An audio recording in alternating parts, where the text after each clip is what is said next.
Greetings, tech enthusiasts, and welcome back to SupersimpleTech. Today we're embarking on an exciting journey, learning how to put a computer back together. It's like solving a high-tech puzzle. Let's dive in. Our mission is crystal clear. We're here to master the art of reassembling a desktop computer, comprehend the nuances of supporting laptops, and even tackle the challenge of rebuilding a laptop from scratch.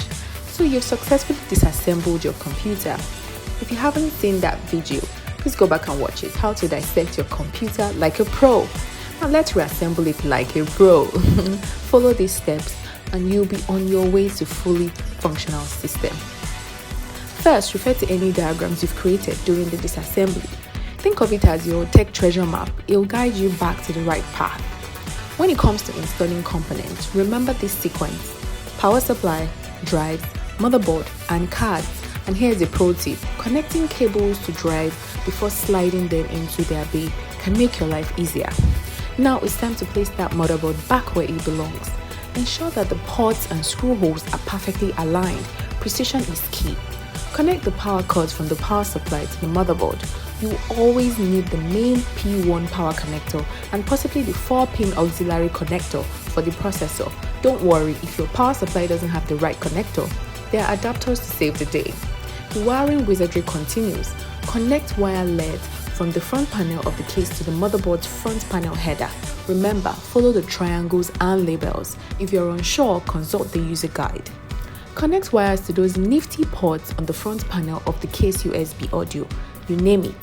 It's like plugging in the final pieces of a technological puzzle. Now bring in the reinforcements. Install the visual card and any other expansion cards. These are the building blocks of your computer's power. Before you hit the power button, double check every connection. A loose cable is the nemesis of tech stability. It's showtime. Plug in your keyboard, monitor, and mouse. Take a deep breath. If you're a first-timer, consider having a tech-savvy friend or a pro take a peek, then power it up. And there you have it. A freshly reassembled computer. If everything's humming along smoothly, pat yourself on the back. If not, don't fret. It's likely just a loose connection waiting to be discovered. Tech adventures wait. Tech adventures await, my friends. Thanks for joining us on this tech-filled journey. Remember, with patience and practice, you can master the art of computer assembly. Until next time, keep those computers running and may your troubleshooting skills stay sharp. So keep teching, stay savvy, and most importantly, stay curious.